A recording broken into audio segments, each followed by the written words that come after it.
Come to your senses. Come to your senses. Come to your senses. Baby, come back. Is it alive? That's the last I line? think so. Okay. Alive. And that's the pod this week. Thank you so much for listening, guys. See you in 2 All we have to weeks. say. That's all we have to say. Come to your goddamn senses. RJ, I'm going to start with you. How are you today? I'm doing great. How are you? Are you sure you're doing great? Yeah. Okay. I don't understand why you keep asking these questions about how I'm doing when I'm doing great. Great. I'm sure we'll get into that. Molly, how are you doing today? Yeah, Molly, how have you been? I'm good. Didn't yeah. You just came back from a trip, right? I did. Yes, you and yeah. your I sister. drove with my sister. She's moving to San Diego. So I flew to St. Louis and then we drove from St. Louis all the way to San Diego. So we went through Oklahoma, Texas, New Mexico, Arizona, California. And let me tell you, there is really not a lot going on there. But do you know what?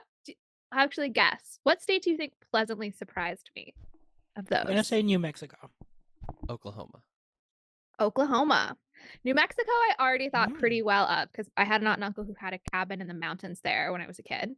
Oklahoma was just like the roads were in good condition. The hotel we stayed in Oklahoma was like pretty nice because I think it was pretty new.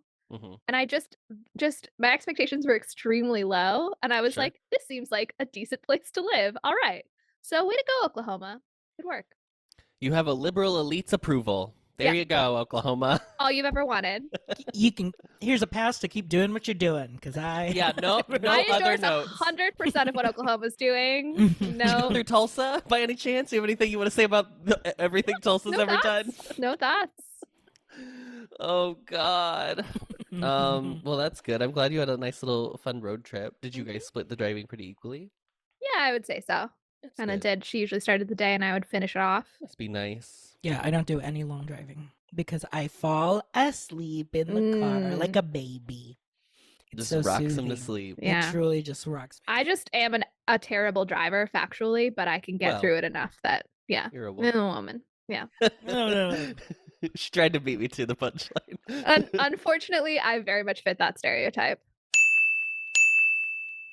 Right, this week I have to come up with a plot. Yeah, you have to come up with a plot. Write a new plot. Yeah, I have to invent something from whatever this was. I think there's a plot. I'm gonna be honest. I'm gonna tell you right now. I do not talk about the framing device of that. It's this. The musical is telling the story from the. There are many layers of media in this film, and I feel like it's too complicated to get into. Right. So I am just telling the narrative story. Yes, absolutely. Yes. Great. Okay. All right, Adam. This is your 1-minute summary for the movie Tick, Tick, Boom. Your time starts now. Jonathan Larson is a struggling musical theater composer trying to create his first great production in 1990. He has a workshop performance coming up in just a few days with a song that still needs to be written, so doesn't have time to focus on things that also matter, such as his girlfriend Susan potentially taking a job in the Berkshires, or his best friend Michael finding out that he's HIV positive, or even his part-time job as a waiter in the Moondance Diner. As the performance nears and those closest to him become disappointed in this troubled genius, he has a breakthrough, able to compose the perfect song he'd been ruminating over for weeks. The workshop, however, does not pan out as hoped, with no offers to have it produced on Broadway. Jonathan and Michael reconnect, but Susan bids Jonathan farewell, opting for a life free from the stressors of New York. In the end, Jonathan is buoyed from his disappointment from 2 words of advice, one from Stephen Sondheim wishing him a job well done and to be proud of the work he accomplished, and his agent Rosa telling him to write the next one and to write what he knows. Wow, that was like 57, like a few seconds shy. Great. Well done. Yeah. I think that probably our listeners know this, but just to sort of like fully finish the thought of what Adam is getting at, what the whole musical is getting at, is that Jonathan Larson was then the writer of Rent. So he did write what he knew in terms of what was happening around him in New York, and that's what made him famous. And also, should I go into the whole context? Yeah. You can, sure. And Why not? the other piece of context that all sort of musical theater fans are watching this with is that Jonathan Larson also died of a brain aneurysm just No. before Rent premiered. Aortic aneurysm. Excuse me, aortic aneurysm. Sorry. It's technically it's they call it an aortic aneurysm in the movie, but when I was researching, it actually is an aortic dissection. Is the official medical diagnosis. The thing that is important is that he died of an aneurysm and not no, AIDS, Molly, it's because not everyone that. Oh my God. always Mandela affects it into him having died of AIDS because that Yes, seems to 'cause make that's sense it's a very narratively with thematic- his work. Yeah. But he died of an aneurysm before Rent even fully premiered, and so never was able to sort of see the outcome of his work. And so the theme of the musical about running out of time, about people dying too young, is all very resonant in retrospect, even though he wrote most of it when he was approaching 30, as is set in musical. And then it was sort of like pieced back together with the full context by other authors after the fact, correct? Correct. Okay. I loved when this movie came out because of that Mandela effect. People were like, I can't believe they cast Andrew Straight Garfield, person. who's straight, and just like have taken another queer story. And people were like, He wasn't queer. or didn't die. He's fully straight. Yeah. Yeah. One of the rare theater straight boys that we let. that we Andrew like. Lloyd Webber. That we like. Okay. Yes, yeah. So we're not including Andrew Lloyd Webber in that list. Yeah. So I'll say I have no relationship to this musical. The only relationship I would have had, I think you did this, Molly. Yeah. Your stage You management class. Did you do the tick tick boom? Well, I was in the class. I wasn't teaching No, it. I know. When you had When stage you were in management, Oh, we stage- didn't take it at the same time, is what you're saying. correct? Because I did a Yes. different song. Did you do the tick tick boom song? Yes, we did Green Green Dress in stage management to learn about recording blocking and recording where props go and all that stuff. So we watched that musical number about Hundreds a of million times. Yeah. And I was very grateful when they skipped that number in this movie because of my Yes. personal aversion to it that has nothing to do with the quality of the song. Yeah. Mine was when I got to stage management, it was that like It's that Columbine show. Columbinus. Columbinus. Yes, Columbinus, and it's the Bittersweet Symphony. I don't actually know Columbinus. It's a musical? I think I thought it It's was not. straight play. It's, not, but it's a play, but it's a montage montage. sequence in which you see all of the Ah. characters getting ready for the day to go to school to get killed, basically. And it serves the same function of like it's a musical type sequence where there's a bunch of props that you have to track and it's a bunch of blocking, and I think we did lighting cues as well. So I was like, oh, this is exhausting. That's a fun challenge in a class. I like that. I never got to take stage management. I opted for theater operations instead. Oh, I did both. A great combo. I will say that it is so difficult to write down everything, and I feel a little bit like that's like something that always still stresses me out. Anytime that I've Yeah. tried to stage manage is trying to capture everything in the blocking notes, Mhm. and I feel like maybe teaching it through like here's a perfect recording that you can watch as many times as you want to be as detailed as possible is like not the best way to prepare people for the like real circumstances of Real- recording yeah. blocking notes. Right. This is like our first podcast. We're like getting deep into stage management. I love it. We've got some management, techies yeah. listening, I bet, Well, who are just it's a very loving hearty back of house kind of musical. It's really about the inner Mm. workings of true. theater. Yeah. So it's apropos to what we're talking about today. Anyway, so I have that all of that to say. But I have That is the no- closest thing you have. I have as a no relationship. context for Tick Tick Boom. The first time I saw this movie was the first time I encountered anything about it. Mm. I knew obviously that it was like a Jonathan Larson autobiographical piece. Like I knew that much, and I obviously know Rent super well. But like apart from that, I went in pretty cold. I'll end with RJ. Molly, thoughts on or not thoughts? Yeah, Your relationship to Tick Tick Boom? I covered most of it, but I'll just also say we did watch the full thing ahead of using particular numbers in stage management. It was sort of like our whole book was built around it. So I had that context. I definitely, in watching the filmed stage version, was like, okay, like this probably wouldn't be a thing people still did if Jonathan Larson didn't later become famous then have a tragic end. You know what I mean? Yeah. Like I don't know that it's good enough without that context to be really remembered, but it's not bad. So I had a pretty middling opinion of it before watching the movie. RJ? Yeah, I didn't have much of a relationship with it really either. I knew of Rent, I knew of Jonathan Larson. Really, the only thing I can think of is in college, like during studio class, one of the girls that was in the same studio as me for voice sang "Come to Your Senses," and I was like, "What is this song? I'm obsessed with it." And then it ended up getting added to my musical theater playlist that I would later play multiple times. So really, that was like the only thing that I knew. It's like, I know this bop of a ballad like number is in here. Yeah. So, I would also say it's a little bit of like a hipster musical, right? Because it's not like yes. super well produced and it like has a connection to another bigger thing. Mhm. So in terms of sort of like the cool factor that we've discussed before on the Andrew Lloyd Webber to Stephen Sondheim scale, Mhm. this one is certainly more in the cool zone. Yeah. Yes, for sure. You get cool points if you know it. Yeah, it's a very, if you know, you know. Mm-hmm. A lot of swag that way. However, we'll talk. And we had watched this, I guess Adam and I had watched this movie previously before this recording. Like Yes, this is our before second. Showgays. So we watched it for when we were trying to watch the films for that season of the Oscars. Yes. Gotcha. And I had never seen the film before last night. And she hated it. I can tell just by her face. She wants this conversation to end. So Tick, Tick, Boom. Here's a little bit about the original show. It was first presented in September of 1990 at the Second Stage Theater, which is an off-Broadway theater in New York. It was originally called 3090 and then titled Boho Days, and then later became Tick, Tick, Boom. It was retitled a couple times. And it was a one-man show. It was Jonathan Larson's one-man show. So in the movie context, it was the show that he was performing. Like that's Kind of. That's I think when he's at the piano and it's him and Vanessa Hudgens and the other guy. Yes. That seems to be what they're referencing. That's what they're referencing, but it was just him. There was no two other singers. Gotcha. It was just him. No band either. It was just him. I'm pretty sure he had a band because he was very frustrated in that Superbia did not get a full band for its actual workshop when it happened. So I'm sure he was very emphatic about probably having a band. Yeah, I think also the reason probably they made that change is that in the show Tick, Tick, Boom, there are only 3 actors that do it, and so they had to break up some of the material and give it to actors in the workshop, and then some material goes to like the real life characters.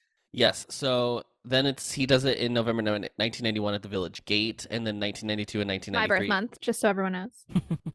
And then 1992 and 1993 at the O Solo Mio Fests at the New York Theater Workshop. This is where he gets recognized by Jeffrey Seller, who became super interested in Larson and like the work he was producing. And so when Jeffrey Seller found out that Jonathan Larson was doing Rent at the New York Theater Workshop in 1995, he saw it and fell in love with it and helped convince the producers to bring it to Broadway.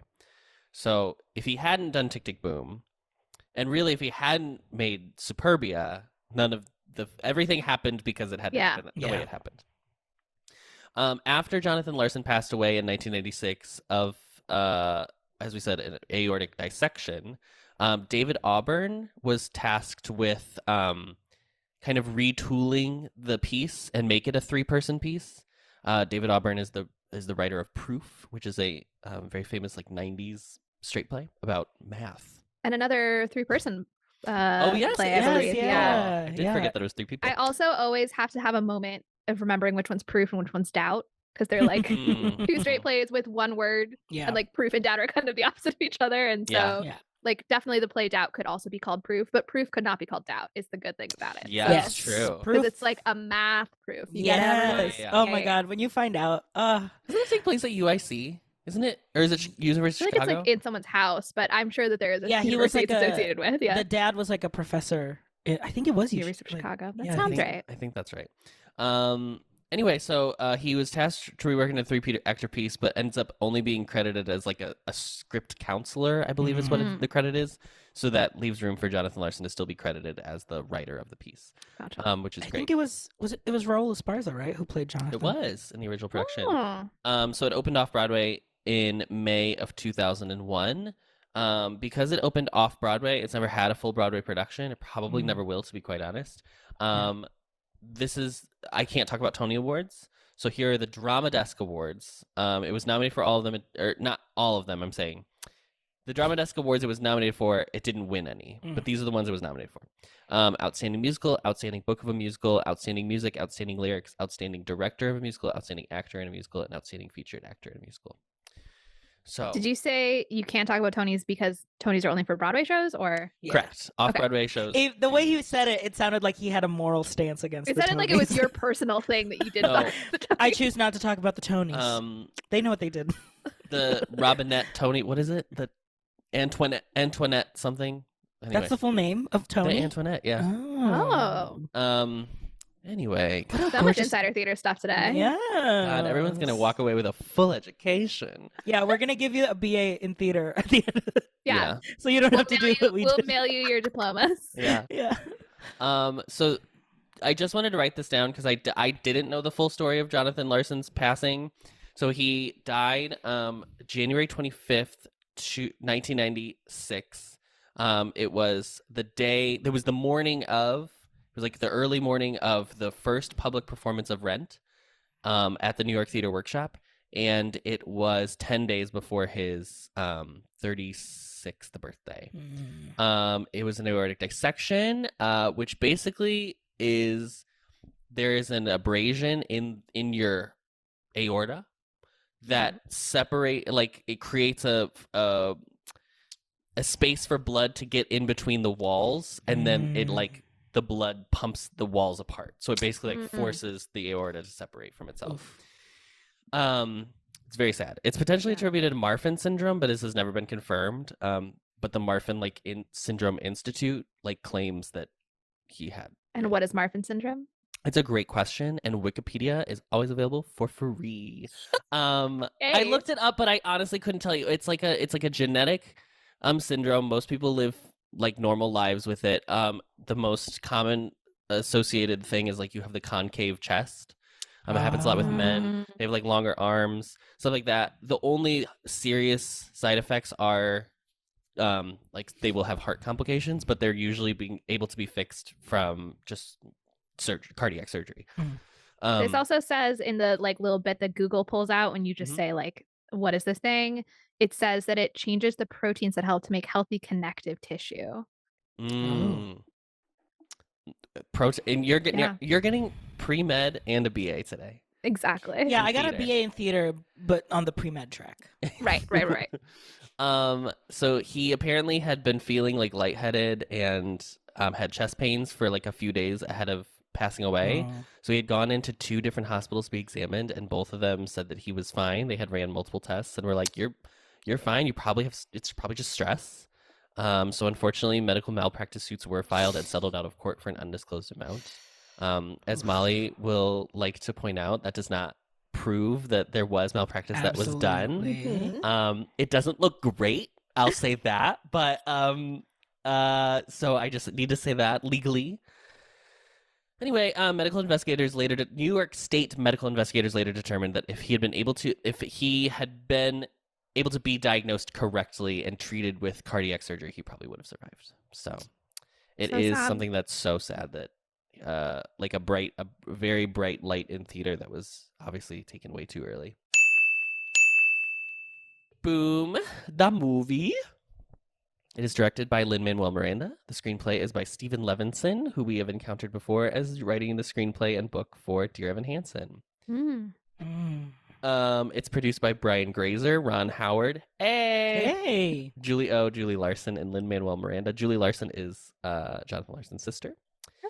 Stars Andrew Garfield as Jonathan Larson, Alexandra Shipp as Susan Wilson, his girlfriend, Robin DeJesus as Michael, no last name on Michael, his best friend. Joshua Henry plays Roger Bart, and when I say Roger Bart, I literally mean Roger Bart, the famous actor, I guess, theater famous actor, because he was like apparently friends with Jonathan Larson, had lots of stories, and they went to him for like interviews about Jonathan and stuff when they were like preparing to make this film.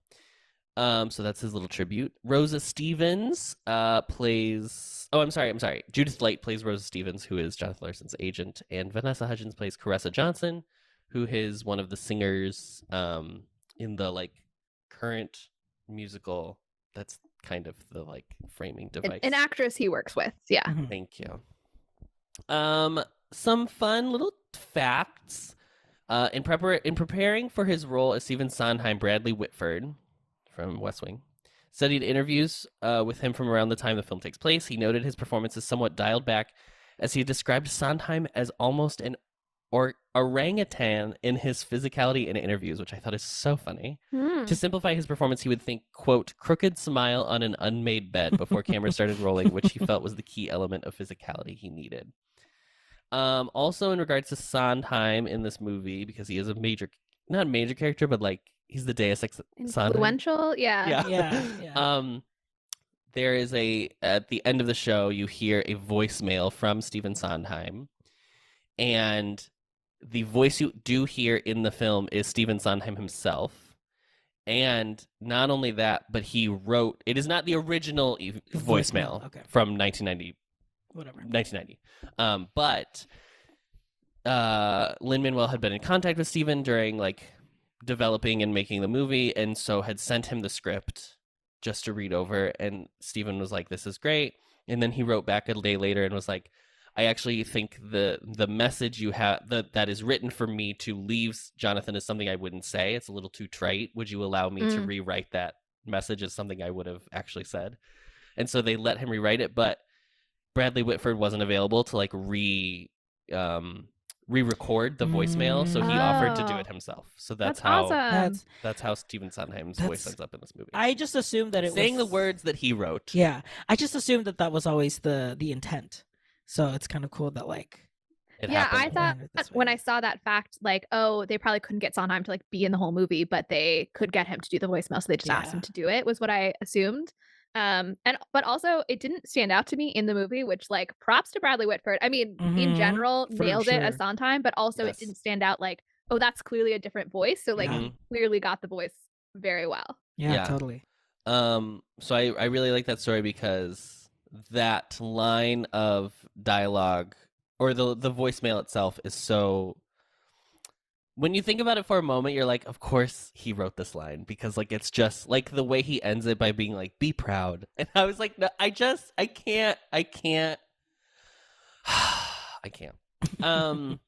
So they could only film this was filmed during COVID. It was like interrupted right when COVID started and when they picked back up. So they could only film live singing at certain points due to COVID compliance in order to film the live singing of Boho Days, which is like the song that's in the apartment during the party. Okay. The entire cast had to quarantine for 14 days ahead of time just to film that sequence. One scene. Yeah. And apparently one other time, right when they came back to start reshoots after COVID had like delayed production, Andrew Garfield like sang live once in a take because he was just like in the moment and did it, and the COVID compliance person on set like yelled at Lin-Manuel Miranda over it, which is so funny. Good for them. Good for them. Just trying to keep everyone employed. Yeah. Yep. Speaking of COVID restrictions, the diner sequence when they sing Sunday, they were very careful because they obviously had a few older actors, legends of the theater industry who were in the shoot, so they were like very careful with COVID precautions. And apparently in that diner sequence, Lin-Manuel is in the like kitchen, but it was originally supposed to be Chip Zine and Joanna Gleason, but they couldn't make it due to like COVID restriction stuff. So that's why it is Lin-Manuel Miranda. So I like to commend him because I always was like, man, I wish he didn't feel like he had to put himself in this, but I think it was just out of necessity. He also put himself in this a lot less than he usually puts himself into his projects. Yes, so exactly. This is the right amount of I find a little cameo to be appropriate. Also, like, it's pretty fair for Lin-Manuel Miranda to be like, I am one of the Broadway legends. Like, that's true. That's true. I think he's pretty much earned that. Yeah. But then I guess in an interview, Lin-Manuel said like he was like, I'm not going to be the one responsible for getting Joel Grey sick and have that on my conscience for the rest of my life. Well, because he was just on the scenes in the kitchen. He didn't do the actual number. Yeah, I think. Anyway, what else? Speaking of the diner, the production team meticulously recreated both the Moondance Diner and Larson's apartment. Larson's apartment was recreated from photos he had actually taken 2 weeks before his death for insurance purposes. So when Adam Pascal and what is her Adam name? Rapp. No, because he's not in it. What's her name from In the Heights? Daphne Rubin Vega. Daphne Rubin Vega. They were both in the original cast of Rent. When they walked onto set and saw the recreation of his apartment, they were like, "This is literally." They were like, they described it as a surreal experience Oh, because it wow. looked Yeah. exactly They were like like, his wow. apartment, which is very cool. Zoom is automatically recognizing Adam's hand gestures as a thumbs up. Oh, that's what this is supposed to be. Oh, that's what it's doing? Yeah. It's so funny. Oh, there you go. I didn't know that was a thing. It's not doing it. That's weird. Yeah. I don't know why I was doing it then. Okay. Last Maybe thing. it's a ghost. Maybe it's not us. Yeah, there's just a ghost behind us. Just doing- like, oh, it's you It's guys Jonathan like Larson's so here. much. The last thing is the swimming pool in which they shot at. They had found, because it like kind of matched the description Staff. of the swimming pool in the song Swimming. And then they found out later that it was the actual pool that he had swam at. Wow. They found out like while they were doing while they were filming it, which is kind of crazy. That's crazy. I assumed that they like built it because it was like the tiles looked like a staff, but I mean, I guess that's That's Yeah, probably they haven't updated that pool in a long time. yeah.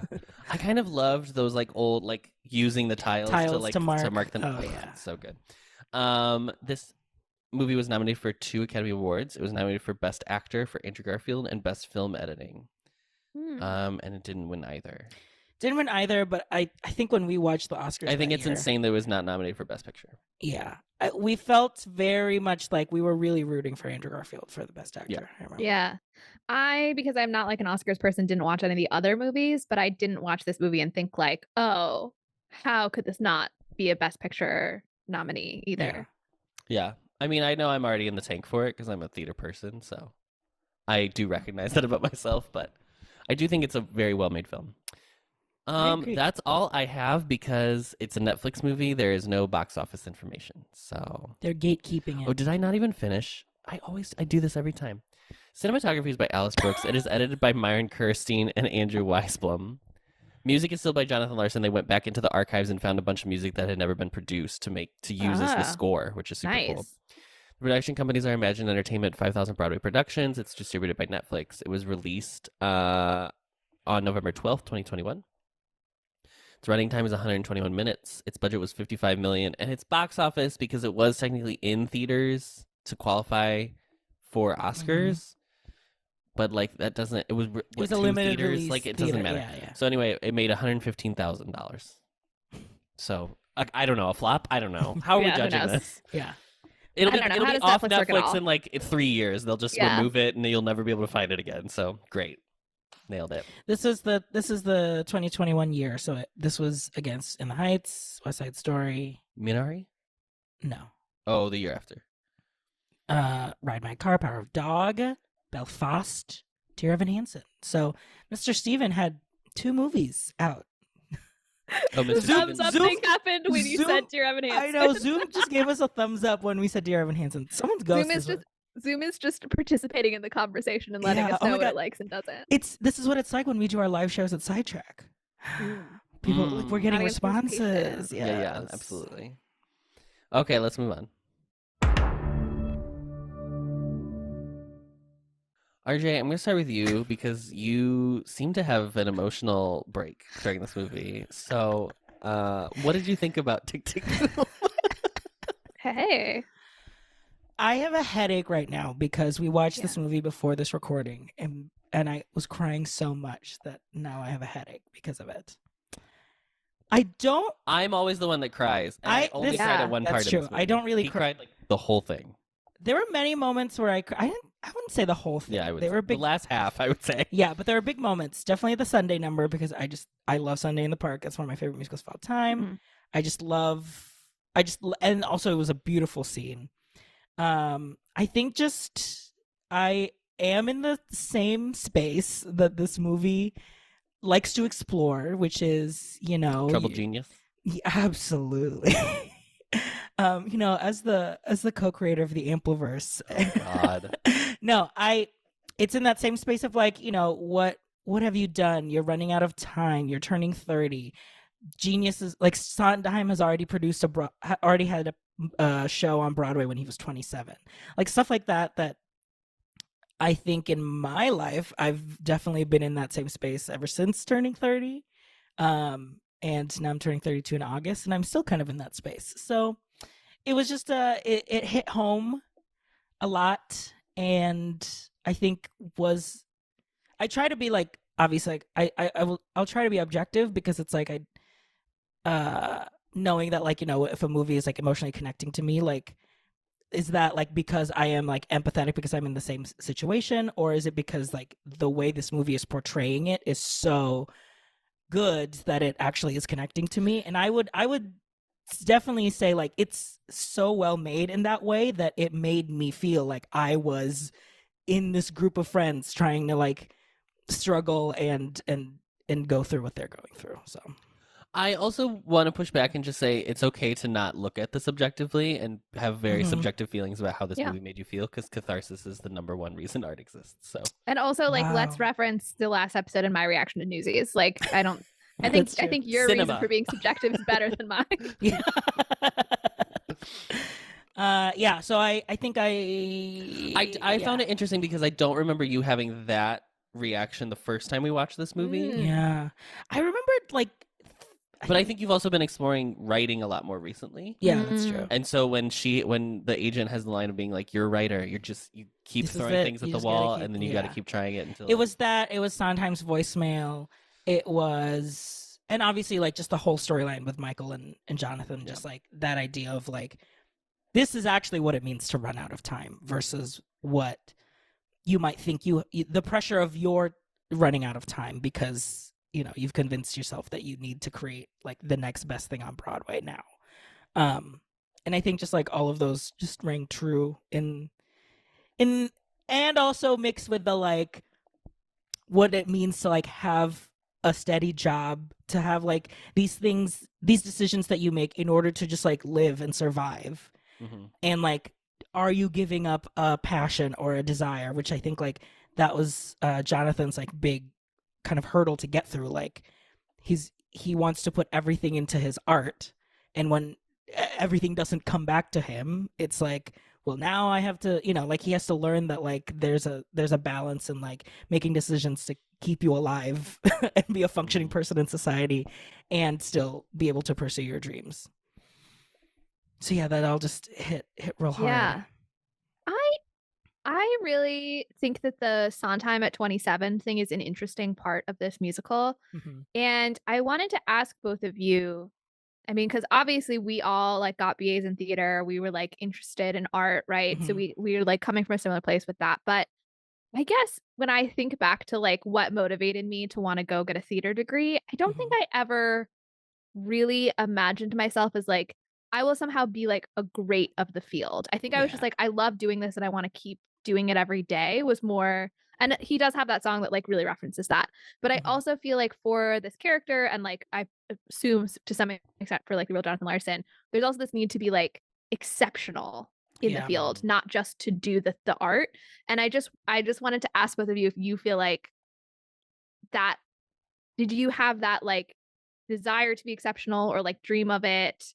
And is that for you, RJ, like one of the things that it feels like it's hitting on, or is it more just the like, how am I spending my time and am I spending enough of it on making art?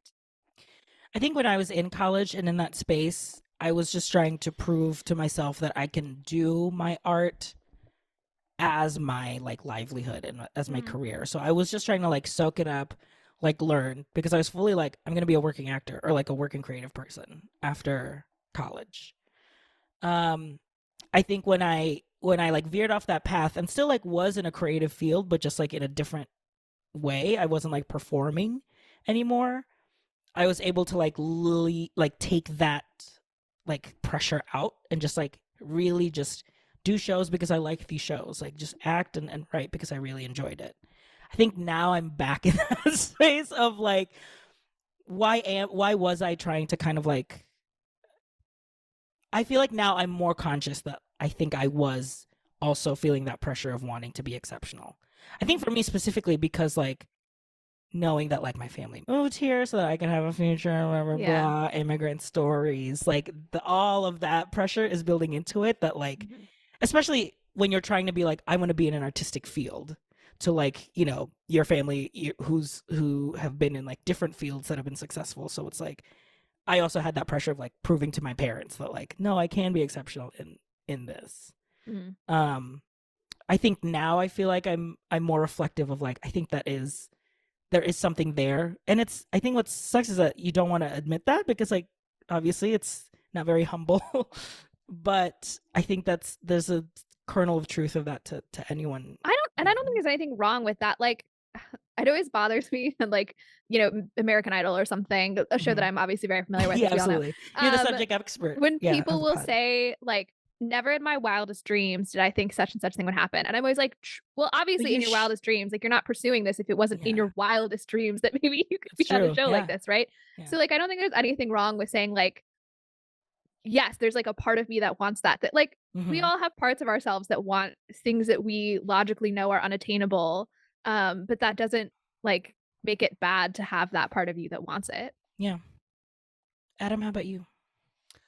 I when I was like young, I really wanted to be like I like famous is the only way I can describe. I wanted to Yeah. be like a fully famous actor. By the time I was in college, I think I was like pretty cognizant that that was not in the cards for me, unless it would have been. I just don't think like I'm the type of person that can do that amount of effort in order to get to that place. Yeah. Because there's so much grinding involved. So I think when like we left school, I was like pretty comfortable with my choice and like being like I think my like time with theater's not necessarily done, but like I think I just like I had done it for so long because I started doing theater when I was like 5 and I just had done it continuously because I was a guy in the Midwest doing theater, so I was gonna get cast basically no matter what was happening.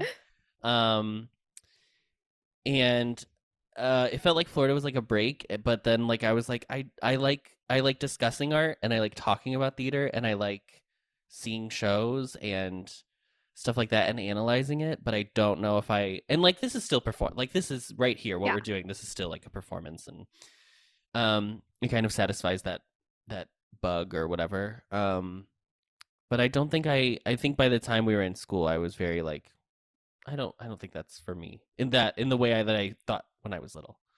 Or younger, I guess. I think like at school I was just so focused on like, oh, now it's a competition. Like I felt like I was just trying to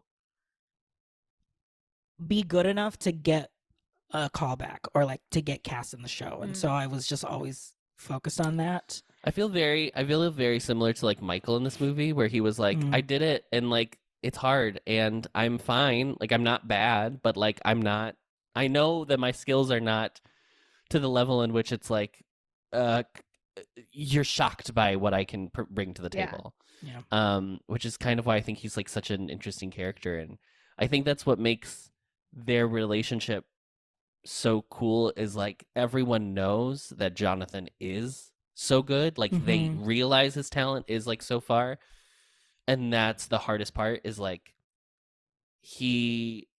Jonathan like is I would say probably kind of betrayed that Michael has like walked away from it and seems to be able to it's easy for him to be able to do so, whereas Jonathan can't, but also they're like different. They're just so different in like what they're doing. Like he was more of like an actor. He was an actor and he's like he writes music, so he's like creating. It's like it's creating art in a different way because Michael was always more of like my art is that I am like a vessel for someone to be able to I can tell someone else's story or like in a performance, and he was like but those skills are mediocre. Like I'm just like any other person auditioning. Unlike I feel like like what you said, Jonathan has a perspective and that's something new and fresh. Yeah, and the song Why, which is he finds out about Michael's HIV diagnosis. and kind of has like it's like his big climactic like crisis of conscience song. And he finds himself at the Delacorte Theater at Shakespeare in the Park out in Central Park, and just sings at a piano by himself. And he kind of during the course of the song realizes that even though it is going to be hard, he is a person who has to do this work because it's the only thing that like gives him any kind of sense of meaning or joy or passion. And also those like I'm not that person. I would be like, you know what, girl, let me just work at the grocery store. It's fine. When I was 16, Michael and I got parts in West Side at White Plains High. 3 o'clock, went to rehearse in the gym. Mike played Doc, who did not sing. Fine with him, we sang Got a Rocket in Your Pocket, and the Jets are gonna have their day tonight. Over and over and over till we got it right. When we emerged, but I think that's also super interesting. I think it's like he has like a good character arc in this movie, even though he is in our repertoire now of, you know, troubled cis white male geniuses. But I think overcomes it a lot better than most of them. Was a real white cis male genius rather than like just one where somebody was like, do you know whose story hasn't been told yet? Yeah. P.T. Barnum. Yeah. Not a troubled genius, just a troubled person. Yeah. Well, I'm curious, like, is that our lens now of like, it wasn't like, is the question of, was it his story to tell? Because I'm curious what we think about that. Was it whose story to tell? Jonathan Larson's, like, because he was not like in the community, like if he was straight and cis, but like ultimately like wants to, you know, like talk about HIV and AIDS. Like we're talking about Rent now. Was Rent his story to tell? I mean, I guess Or you mean like because AIDS is also in this show, and then ultimately, obviously, it leads to Rent. But I think was AIDS was like the Michael character and him dying of AIDS, or like implied to die in the future of AIDS. Is that in the original Jonathan Larson one-man show? Do we know? I don't know, because I don't know what is, because the Wikipedia page says a plot, but I don't know if it's the plot from the 3-person version or if it's the plot from his original. I guess that I watched this and assumed that they highlighted it in retrospect because they knew how important Jonathan Larson's association with HIV would be. And like, I'm sure, like, I'm very confident that he like had friends who died of AIDS and that it mattered to him. And like, I think it's like a tough question of like, in the community, like what is the community of AIDS? Obviously, like, yes, gay men, but also other people were affected by it. And like, he was obviously like in a community that was full of queer people. And so like, I guess the question is like, what is the community when it comes to that? But also like, I guess I don't watch this as like Jonathan Larson in particular trying to tell the story about AIDS. Maybe more so that's how Rent ended up sort of being embraced, but rather that like people in retrospect saw that as something to like highlight in order to make you understand how he later produced Rent. Yeah. I think Michael is, so I know that Michael is based on a real friend of Jonathan Larson's. I think his name is Matt O'Leary or something like that. And he's alive and well. He's doing great. He swims every day, I guess. This is what I found out about That's him. amazing. So I would have to assume that if it wasn't in the original, like, Michael, I believe, is a character from Jonathan Larson's obviously original production. Okay. I don't know if the HIV edition was added in the. I would assume it wasn't added then in the third when they added the other actors. So do we know if the real life Michael has HIV or not? Inspired by Larson's real-life friend Matt O'Grady. I'm sorry, not Matt O'Leary. Just a different Irish person who truly was diagnosed as HIV positive during this time. Lin-Manuel Miranda revealed that Michael's real-life counterpart is alive and healthy today, saying he's practically a champion swimmer. That's awesome. Yeah, I mean, I think it is reasonable that he, like, I watch it and assume that the character of Michael will be dead in a year because that's what they say. Mhm. And I'm sure that he went through the emotional experience of assuming that, even though, thank goodness, Yeah. the real life person has been able to live a healthy life. Mhm. So I don't personally find it offensive. I can see a case for like how much space does Rent take up in comparison to other media about HIV and AIDS. Mhm. But I don't know. What are your thoughts? I think the frustrating part, not frustrating per se, but the thing that I think some people, when they discuss Rent, a movie we're not technically talking about right now, but we'll talk about But it. you have to talk about when We talking have to about talk about it. Yeah. Is that the Rent is told through the lens of two cis white guys who are just like struggling artists in New York. Seeing at the time. around, seeing what's And like Angel in the trope of like kill your gays, has to die because it's like the reason they all discover that they can be friends still is because Angel died. And I'm not trying to say that in like a flippant way, but that's the role that That's the Angel trope, service. Yeah. That's what he does in the story.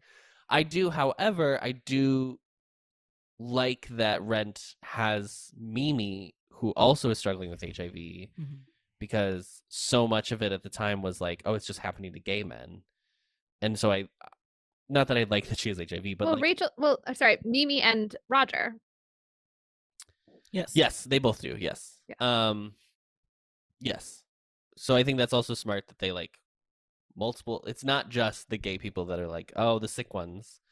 I don't know. I mean, they are know. both intravenous drug users. That's how they got it, which was there were kind of those two associations. So it's not that it's like entirely revolutionary, but sure. I mean, I know that I watched a Lindsay Ellis video. I'm sorry, I talk about her all the time. She has a lot of content on musicals, where she talked about how she does not like Rent because there was so much political activism happening at the time, and that the musical portrays it as if like sort of like nihilism was the prevailing reaction to the HIV crisis, and that's like not true. People very much were organizing and doing something, and the idea of like, well, all you can do is just like live like all you have is today is like not that's not all you can do. You can do a lot of other things too. And so she feels like it really doesn't capture the like reality of how hard a lot of people worked to lobby the government to pay more attention. And I think we would not be where we are today with HIV if all of that activism didn't happen.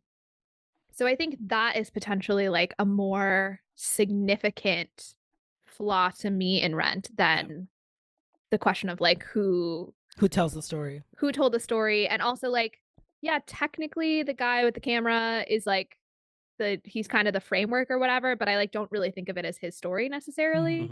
So I also don't think that there are a lot of things that exist where it's like, oh, this is centering around the like normie white character who's the one that goes through and sees the stuff that's happening to other people and comes and it's like about how they process that information. And I don't feel like Rent is like about the people who don't have HIV reacting to the people who do. I feel like it's like it very much is a musical that belongs to all of the characters. Yeah, it's an ensemble piece.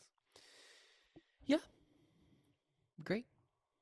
I would we solved Rent. Got it. We solved it. We have all the thoughts on it. I would like to say that the one piece of research I did, because I had a very busy weekend, is I was wondering, like, what is the difference in time period when we're thinking about 1990 versus now? So according to the CDC, 31,000 people died of AIDS in 1990, which is a third of all deaths that were reported from 1987 to 1990. So it's like a huge acceleration. Yeah.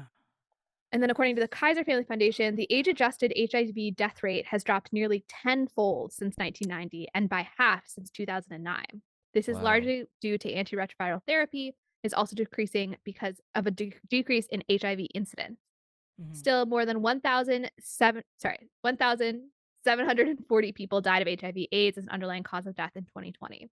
So it's not that nobody dies of AIDS anymore, but like considering the difference between that. And I feel like I didn't pull this quote, but apparently like the peak numbers wise is 1995, which is when Rent was first being workshopped. So I just think that's so bizarre. And I personally, there were elements of the whole like I'm turning 30. Have I spent enough time on my art Mhm. kind of thing that did resonate with me.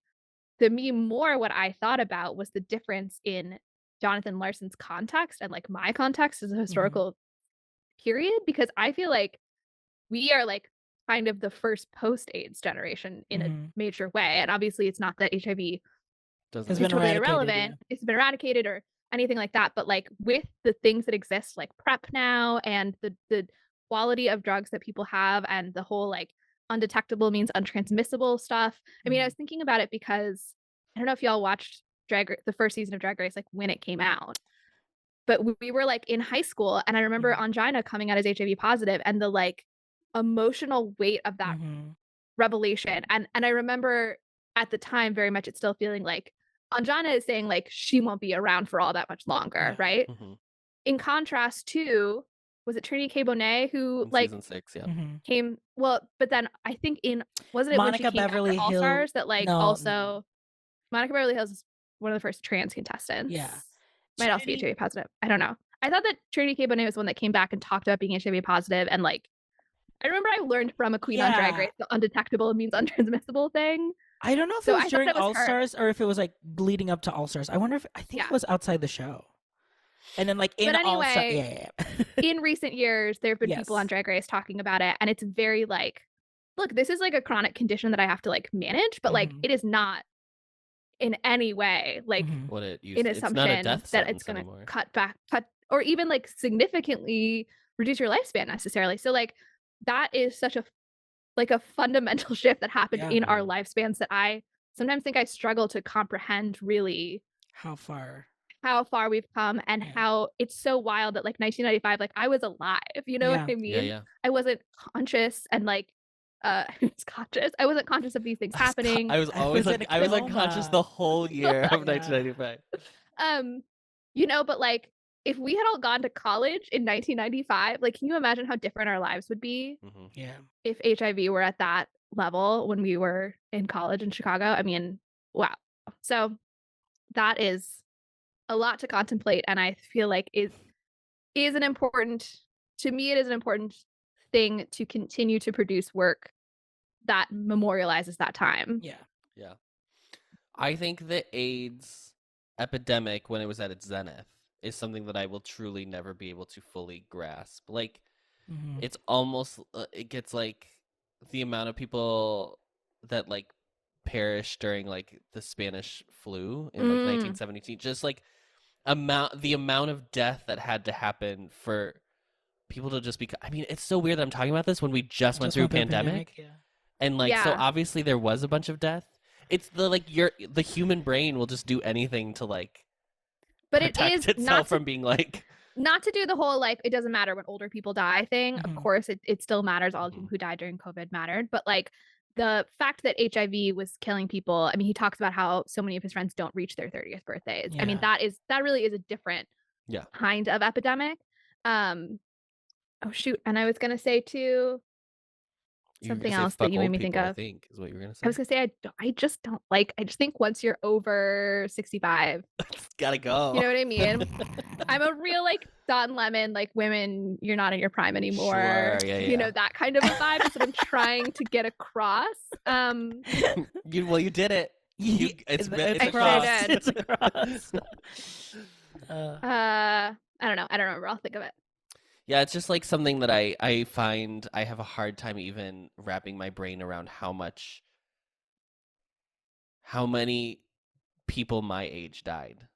Mhm. Yeah. Like at that time. This is gonna sound so stupid, but it's like you don't know how deep the Grand Canyon is until you are standing on the edge and looking down. Like a picture can kind of give you a picture, but a picture it is famously what pictures do. They do paint a picture. A picture can help you picture A it. picture really pictures things in a very visual In way. a kind of pictorial way. But until you're there, you're like, oh shit, this is deep. Yeah. And that's my beautiful metaphor for the AIDS epidemic of the 80s and 90s. You're welcome. Well, should we talk about the movie? I thought that I was think we the are movie. talking about the movie. I have to talk about how incredible Andrew Garfield's performance is in this Mhm. movie. He Oh, Molly's I gonna have say one no. caveat. Molly's I have gonna one say I caveat. don't like him. What's your caveat? That he's not He is gay? 39 years old. Yes, playing a And for the most part, Oh, I was able to like to deal with it. But the very first scene is him doing the theater workshop with the like extremely harsh lighting. Mhm. And it's like him at this piano being like, I'm about to turn 30. And I was like, sir, you are not. You are not about to turn 30. You are well past. And I do think that I think in general he brought the right energy and I was able to Yes. kind of forget about it and get into the character. But I was a little like, we really didn't know anyone younger that could take the role because it's like his age is extremely central to the character. So I had like Yeah. just a half of a Ben Platt moment, but like it, it went in a very different direction than Dear Evan Hansen did for me in terms of it building on itself. I mean, I couldn't help but make those comparisons, like with like Ben Platt and Evan Hansen, the film, and then this. But I do feel like the film and the film direction best served that energy that like Andrew Garfield as Jonathan Larson was providing. That I almost was like, what if Lin-Manuel Miranda directed Dear Evan Hansen? Would it have worked? Like Oh, way better for sure. Yeah. 100%. Our biggest criticism was the direction of that film. Yeah. that I'm like, okay, yeah, he is older here, but like because it's just he knows how to harness that energy, and it was packaged in a way that it made sense in the film. That I honestly never really thought about it until you mentioned it. I guess I just always think Andrew Garfield is like not that old. Well, he's still playing like a high because he's still like, playing like Yeah. like Spider-Man. like 20s. He's like roles. a tall, thin guy who like, yeah, I understand. Like he has a youthful kind of general look about Yeah. him, but I thought they were pushing it a little bit on the age. I didn't really think about it, and I think, and this is gonna sound real shitty, Okay. so can't wait to get canceled yet again on this podcast. He is much more attractive than the real life Jonathan Larson, and so That's fine. I think that's It's like, fine to we're gonna say. cancel you for that. Yeah. and so he's dead. He can't stick up for himself. Also, Andrew Garfield's a literal movie star, and Jonathan Larson is Jonathan Larson a was not. composer. Like he Yes. was a normal looking person. Yeah. And so for that reason, I think like my brain equates beauty with youth and beauty. So Now that's what we're gonna cancel you for. Yeah, there you go. Now a warning. It's giving what- Jeff McComser. So what we're saying is that they should have used the TikTok filter that just like debuted like in the past few days. The which is teen the face teenage filter. filter. So it split Oh, screens the screen, and then it just like yeah, basically just smooths your skin. It just smooths your skin. great. And everyone is like, I did not look like this as a teenager. And I can tell you, I did not look like that filter as a teenager because I had too much, let's say it together, acne. But these cosmetic procedures nowadays, teens are like they're like skipping the Beautiful. awkward phase. I know, it's horrible. Unfair. I hate It's it. unfair. We paved the way. Yeah. Throughout your Accutane, you got to put on old-fashioned metal braces. Like Mm-hmm. the world is supposed to not want to be around you when you're a teenager. That's the way Yeah. it's supposed to work. Yeah. Okay? Yeah. Oxy pads? Was that a thing? That was a thing, right? Yes, Yeah. those were They a were like thing. in a jar and they were little Oh, Yeah. were I did have pads. Proactive. Noxema. Noxema, yes. Yeah. Proactive. Big. Proactive was in our mall in like a vending machine. Of Wow. course. It's big. It's a 'Cause movement. you Remember when origi- Kendall Jenner was like, I have something really big to share, and then it was like I use have- Proactive was the thing that she revealed. Yeah. Yeah. She's just like a. I remember when you had to buy Proactive, like you had to call. Yeah. You had to call a number for Proactive. Couldn't just Anyway, Tick buy Tick it. Boom. I think that Andrew Garfield does a really good job overall. I Mhm. think his singing is, totally like, I don't know, functional in the Mhm. role. I'm not gonna like remember any of his songs for the singing, but like he does a great job. I think that he captures the frustrated genius in a way that didn't make me ultimately annoyed with him. Mhm. Because I will say, I think that if you didn't have the context that Jonathan Larson is actually truly running out of time, the whole being so anxious about turning 30 is like a little bit annoying without that. But Anytime he brought up Sondheim like doing West Side Story by 27, I was like, yeah, but his mentor was Oscar Hammerstein II. Right. Like this is Yeah. what are we talking Yeah. about? But anyway. yeah. And I mean, just the whole like, oh, well, like now I can't do anything because I'm 30 is like, okay, that's obviously not true. Like, I do understand that Mhm. you lose the ability to be a young something and like, whatever. We all went through it. We all turned 30. But like, I think that while I find that conceit a little bit annoying in and of itself, Andrew Garfield successfully sort of got me over the hump of like wanting to dislike the character a little bit because of that.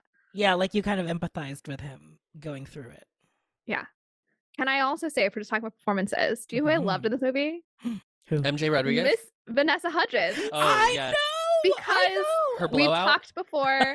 Yeah, we've yeah. talked before about how I can never decide if I want to like or dislike Vanessa Hudgens. Mhm. And I was like, here is a role that is made for that waffling feeling. Like, Yes! she is playing an annoying actor in a perfect way. It's not Absolutely. over the top. She's not like being too campy in comparison to everybody else in the movie, Yeah, but yeah. she like is meant to be a little bit too much, and it's so well done. Yeah, it feels subtle. Like, It's- like Yeah. it's Wild because to it's like think- she's bringing her like what we kind of like know about her or like our perception of her Yes. personality in this role. I'm like, wow, you're so lived in because that's already what we feel. what I It's think so about you. wild that she was in the middle of shooting this movie when she had the like, people are gonna die, Right. and it's what it is. The movie was. That's Inevitable? probably why she was mad about it, because she was like, I was filming this movie, I was Tried so to excited film about Tick, it. Tick, Boom. Yeah, This is gonna be my Wow. big break, you guys. You know. and then Well, she goes, thank you to I, Tick, Tick, I Boom probably for shouldn't be giving us that saying moment. yeah, Honestly, yeah. iconic. We all needed a villain at that moment in COVID, and Vanessa Hudgens gave it to us. We did, and then like, Thumbs up from Zoom. and then a week later, the Imagine ballad Gal Gadot. happened. Yeah. Yeah. Wow. And it was all thanks to Tick Tick Boom. It was Oh all my thanks to god. Tick Tick Boom. Tick Tick Boom Amazing. caused the pandemic. No, yeah, guess. Vanessa Hudgens was great. I just like it was such a fun, like she played basically kind of like a not an everyman character, but like if like because she was fulfilled that role in the like show, it was just fascinating. It was a fascinating choice to be like, oh yeah, Vanessa Yeah. Hudgens would be like the actor. Yeah. The casting of this movie, and we'll get into the cameos in a second, but the casting overall of all the major players Mhm. is really sublime. Like it's really I don't think there's a person in this movie that I would be like they weren't good. Like it's Yeah, even the finance guy was funny. Like they were Yes. just The like so finance specific. scene was hilarious. Yeah. Judith Light again is like doing Ugh. something hilarious, but also finds a way to not make it too over the like it's Yeah. just below too over the top. yes. I was telling Adam, I was like, this is the most unkempt I've ever seen Judith Light. And it's so fun because I'm so Mhm. used to like seeing her as like power. Like I have mostly from Ugly Betty, but like it was so fun to see her a little kooky. It was Yeah. really nice. She's so good in this.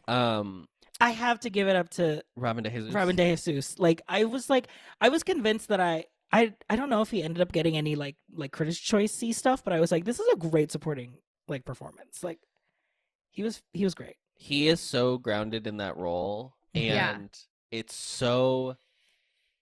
The scene in which he reveals that he has HIV is so powerful and Mhm. raw, and the scene even before Where they get in a when fight. when he gets in a fight, and you know that that's what he wants to tell him, but it's such a good performance.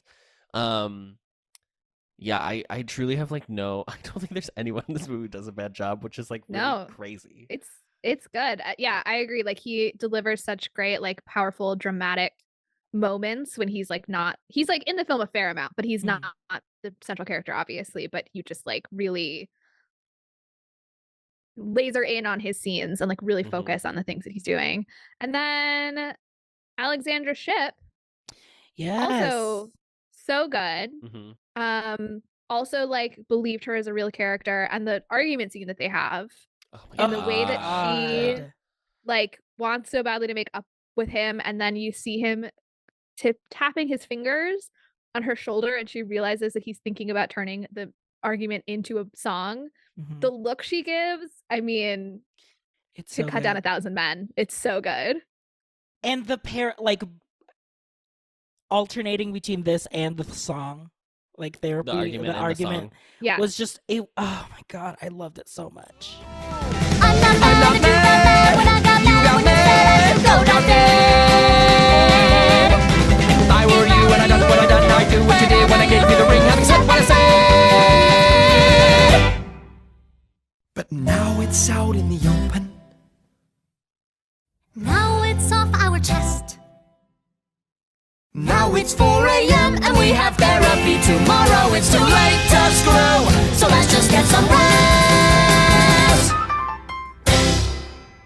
I'm gonna save talking about Lin-Manuel Miranda for the end because I really Okay. do think like it's kind of remarkable what he did with this movie. But Yeah. I do think like the therapy scene works so well. And just even and also the moment with Come to Your Senses, which is like in the original 3-person piece, The female actor. the female actor is playing both Susan and Caressa. Right. The So actor, she's it's just one person singing, but I liked the switch of having it become like a duet of both of them and them harmonizing. I thought that was really smart. I just think this movie overall, well, I feel like I'm getting into it, so I might as well just say it now. Yeah. This movie is one of the best adaptations of something that should be impossible to make a movie that I think I've ever seen. Like it's so creative in what it chooses to do. It's so confident in the way it does the things that it's doing, and this story should on paper should be confusing because of the amount of like bounce around between like the musical and the like story it's telling. But like all of the problems we've ever had with like not being able to discern whether like a song is like in real time or like what the shifts are in song, like this movie just doesn't have that. It knows like what the tone of each song should be. It like there's some like weird CGI stuff, but I think that's more to do with like not everything could be shot on location because of COVID. But like literally apart from that, I find this movie like utterly compelling from beginning to end because it's so watchable. For me, it felt like they trusted the audience to just get the story, and so they were able to just kind of dive into like the musicality, the creativity of these scenes, and like how they're choosing to tell it. That I think that's why it feels like it works, because they know that the audience will be able to follow along. Well, and it's also inherently a musical. I wouldn't say it's like the overarching theme, but like it's a musical about a creator creating. That's true. Like, so we have that, like, we already have that picture of like, okay, we're gonna see the main character try to like make art out of like the things in his life in order to create something. So I'm already game to like see how he's inspired or whatever. Right. And it makes so much sense that someone who is one of probably the greatest minds of the last like 30 years in musical theater made this movie, because I would assume it has to resonate to some aspect with him. Right. I also want to say that I totally agree that it's one of the best adaptations that we've seen. And what I think is interesting is that the other adaptations we've tended to like, it's because they just lean into the theater element. They're very soundstagey, right? They're like, I'm just capturing what would happen in a theater. And this is like hyper mediated. There's like so many different frames. There's different types of film. I mean, we see these like interstitials of like a VHS tape of just like little moments of his life. And then we have the workshop of the musical. We have the literal events. We have the stuff that's going on in his head. It's using film to just the utmost degree.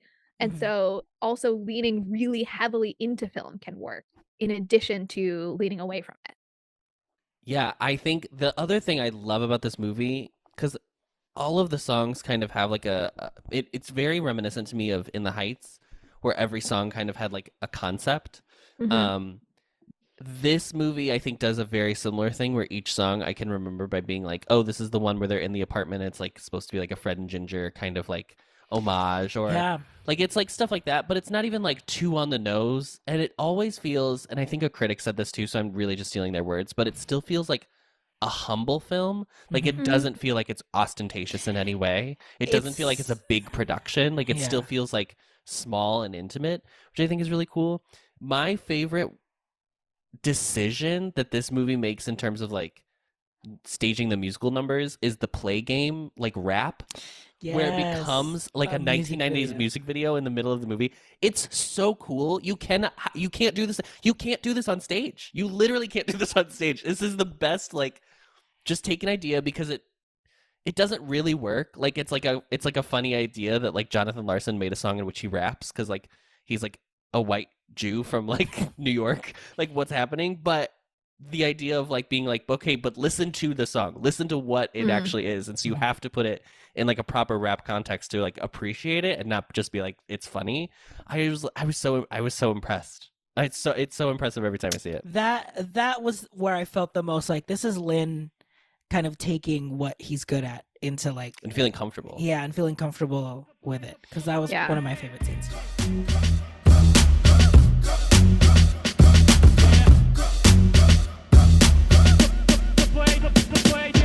Walk through Times Square and what do you see? Ugliness where architecture used to be.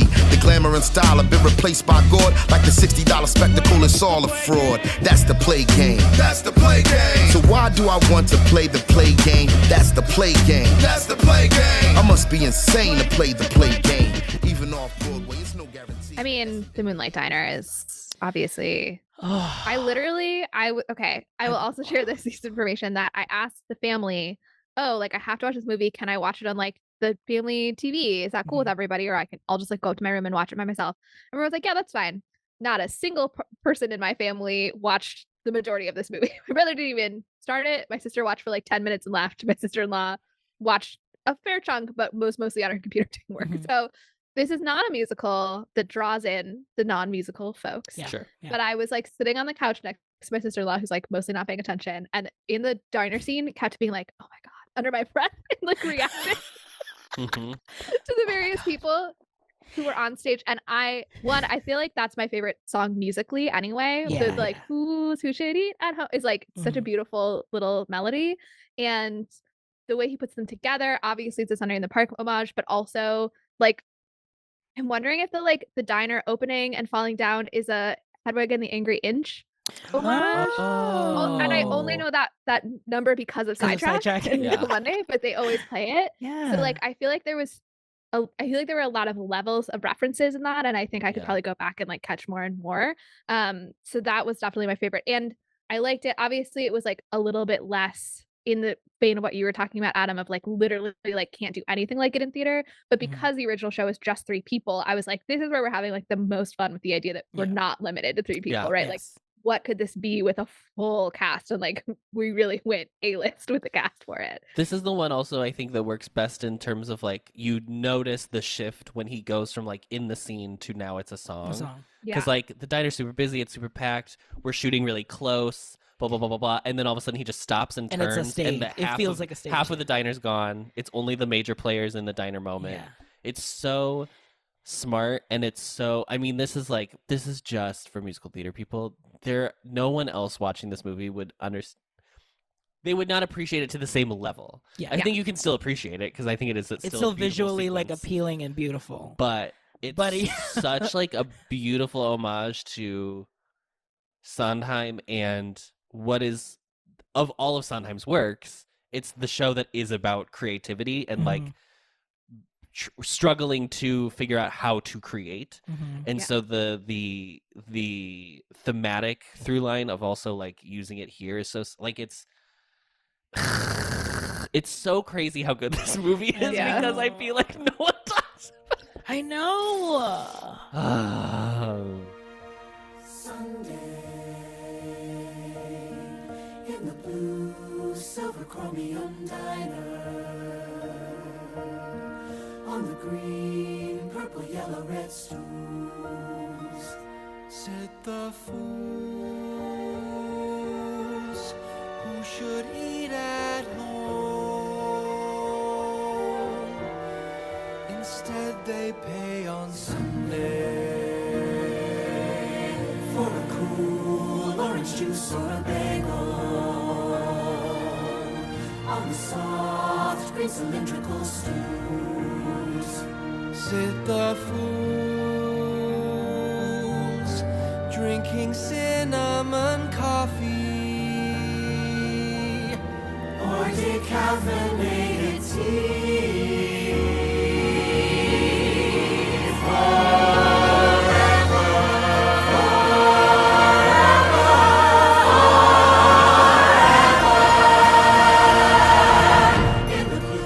I think the main takeaway was I remember just being like Andrew Garfield is truly like fantastic. Like, but yeah, this scene I bawled so much.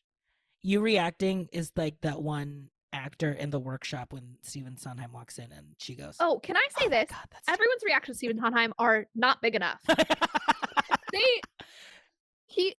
Can you imagine if you are a working actor in New York City and you're doing this little workshop that like this guy's trying to At get 10 together or a.m., whatever, like literally in the and middle of the workday. Stephen Fucking Sondheim you wouldn't be like, oh my god, that's Stephen Sondheim. You would lose your mind Uh-huh. because of the opportunity that's being presented to you. And also in the scene where he gets notes for him in the workshop, Sondheim says good things to him and he's like, okay, thank you very much. And I was like, how are you How are not you- just leaving? Like, what are you Yeah. talking about? Yeah.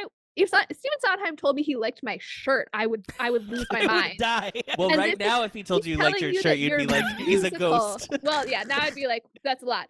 But like, if I were a musical theater composer and Stephen Sondheim was complimenting my work, oh my, like he's way too nonchalant about it. Yeah. I like that scene for the comedy of the like other guy being like, I don't think it's that good, and sometimes Yeah, that is very funny. it is really good, and he's like, that's exactly what I was saying. We are Yeah. on the same page. That's great. It's a good Richard Kind The performance. individual songs yeah, are yeah. good. Yeah. Yeah, I don't know. I don't even know what I was gonna say. I just got.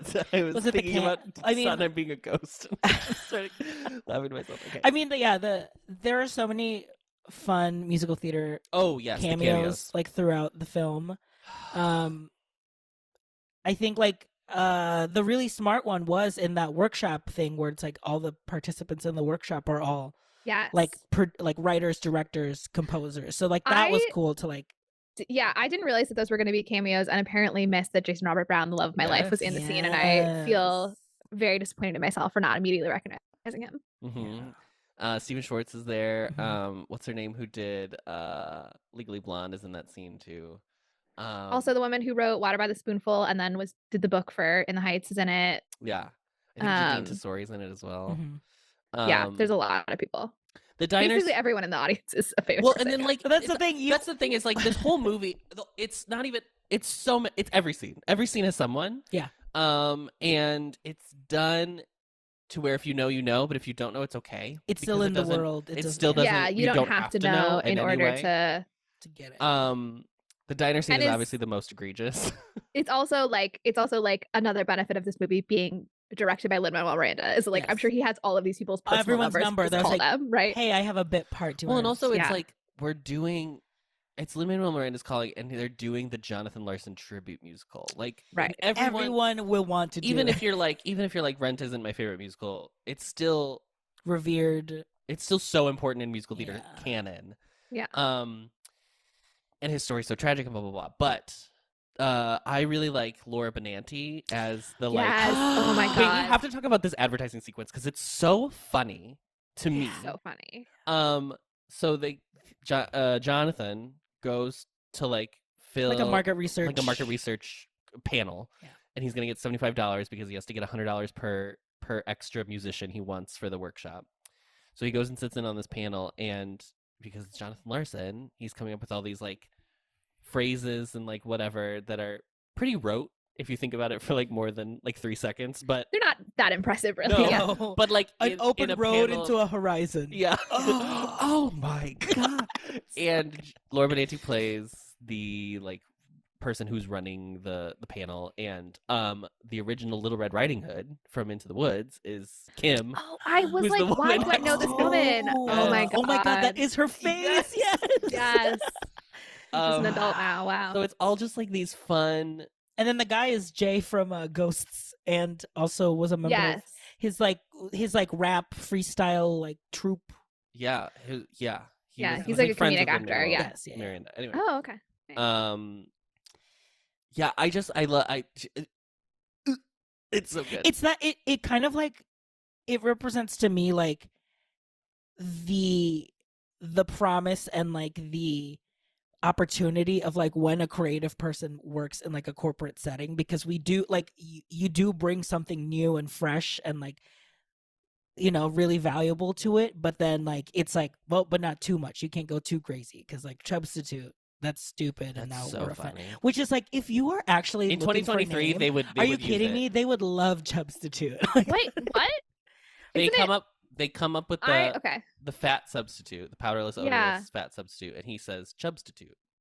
So I interpreted it as like you will get chubby from consuming this thing is why I thought it was a bad name. But maybe you think it's like avoid becoming chubby by No, using the fat substitute. it's a substitute Substitute for a chub. for a chub. Yeah, like for like a fat. Okay. I guess I took it as like I'm calling you chubby for buying this thing. Is why I thought it was an Well, obviously that's why we need bad to, suggestion. keep working gotta through. work- That's why you do workshop it. market research. Yeah. Because we would all have different reactions on the panel. Yeah, I love absolutely. I love it, yeah. and I think Laura Benanti is such an underrated comedic actress. She is so funny. So great. She has the best timing on her facial. Like even when he came in, just like you're late. Like that was Yeah. Oh my god, it's so funny. Man. I'm trying to think if there are any other ones that I am very tickled by in this movie. I think she's like my highlight for me personally. Yeah. I mean, I think out of all of the diner ones, I think Joel Grey to me was the like, oh, they got Joel. I mean, when Bernadette Peters is literally there, it's Yeah. I transcended. wearing the hat. Yeah. Wearing the dot Wearing hat. the hat, Yeah. I thought actually the Renee and the Pippa Sue one was like fun because they were able to kind of like play along. They were like, she just got a job. Like they're just like in it, like as a representative, like just like different people that would be in this super busy diner, like a brunch. And they did their little hands, their arms. I also learned from reading a Slate article that went through every single cameo that in like a table in the back that you don't even really see is the guy who like was the artistic director of the New York Theater Workshop, whatever it's called, New York Theater Workshop, whatever, like first put on Rent. Yeah. And then the actor that you mentioned that was actually friends with Jonathan Larson, that like the two of them are like Roger Bart. way in the back in a table that you like probably wouldn't even notice. I just wanted to highlight that as well. And then the Rent cast, the trio, Daphne. The Rent cast comes in. Yeah. God, it's so good. A love letter to us. All the years that we've I feel spent. like they must have wanted to get Adina in this, right? And probably it was another COVID situation. Yeah. Like, why would you not put Adina in this? Or even like Adam. Yeah. Yeah. Yeah. That And is then good. what's his face? Benny from In the No, Heights. Adam was at the Pascal, end. isn't it? Sorry, Anthony. Anthony not Rapp. Adam. Yeah. Right, yeah. Well, I think I'm out of things to talk about. Do we feel like we've covered it? Do we think we've really gotten all covered it? Sucked all the meat off the bone? Just a general note is that this is great music. I mean, like I was like, See, that's so funny that you say that because I actually think it's fine. I think it's fine music, but I I think agree it's with that. done I don't think it's so great well music. in this movie that it actually elevates. It's one of the maybe rare it's that. times Maybe it's that. that Like the music has been elevated by the film. Yeah, and it's an not the other way around. okay song that is executed very well. maybe it's that. Like it's the way that they've orchestrated it into the scene. It just felt so much more like driving. Like I felt like the entire like certain songs where I felt like my like heart was in my throat. Like I was like it was like it choked up for many parts. I think too that I don't know if I can ever see this show on stage now because like The definitive version, maybe I the just film. I just feel like a 3-person, just a piano and like like a minimal staging, like which is what it's intended to be. Like it's intended to be very like stark. Yeah. I just feel like I would. You're missing out. I don't know if I would get lost because I already know the story, but I would. I don't think normal people could just go and like grasp the whole situation. I think it would have to be like a really amazing performer was in one of the roles, and then maybe I'd go see it. But I agree that I certainly enjoyed the film a lot more than I did the like filmed version of a stage show. But that's almost, I mean, filmed versions of stage shows are often pretty boring because a lot of lost in translation. If it's not a pro shot. But I agree that I think the film is probably better than the stage show. Yeah.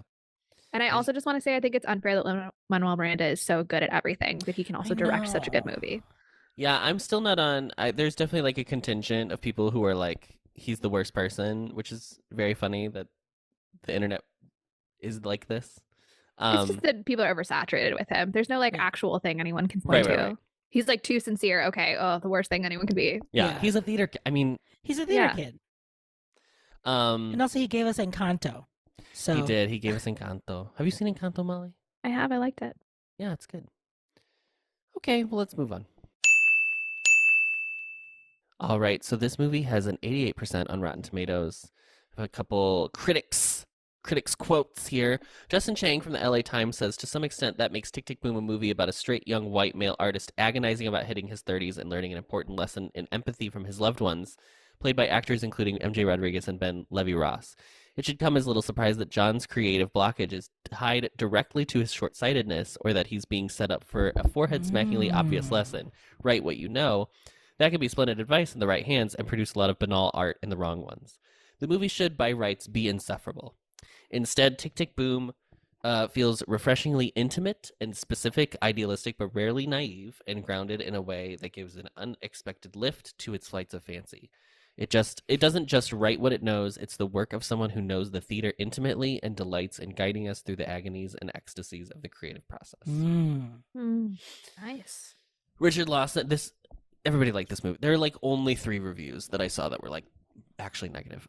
Richard Lawson, I didn't pick any of them, sorry to tell you. Richard Lawson from Vanity Fair said, either way, it's in those moments of bleary, tearful optimism, cognizant of present struggle, but daring to imagine ahead, that Tick Tick Boom swells with perfect pang. It's nostalgia, it's mourning. It's a reminder of the beautiful whir of an artist's mind. It's the affirming knowledge that those minds are ever emerging in even the darkest days, grasping to gather the world, or maybe just one corner of one city, into one pure and immortal thing. Which I thought was a very well-written paragraph. Yeah. Geez. Yeah. And finally, David Sims from The Atlantic writes, Miranda doesn't let the film sink into melancholy. Larson's songwriting is too brassy and bold for that, but he provides more than a bit of Broadway sentimentality, a nod to the place Larson now holds in the industry's Hall of Fame. Bradley Whitford gives an adorably squinty performance as Sondheim, who gave Larson gruff but friendly advice throughout his career, and Miranda turns the song Sunday, which Larson wrote as an homage to Sondheim, into a tear-jerking celebration of musical theater, bringing in figures from the genre's past, present, and future to tip their cap to the audience.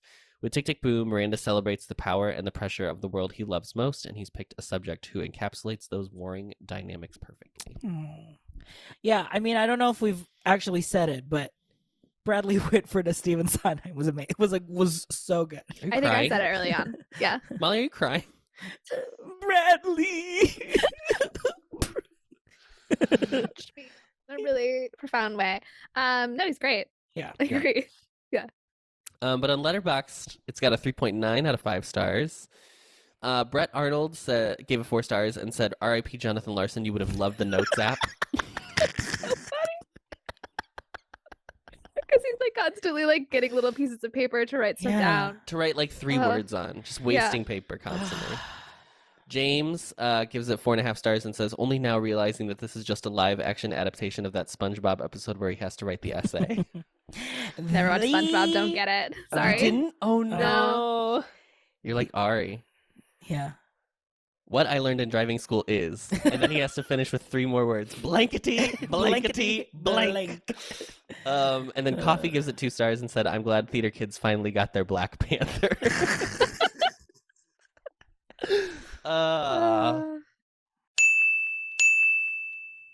What do you think I'm going to say?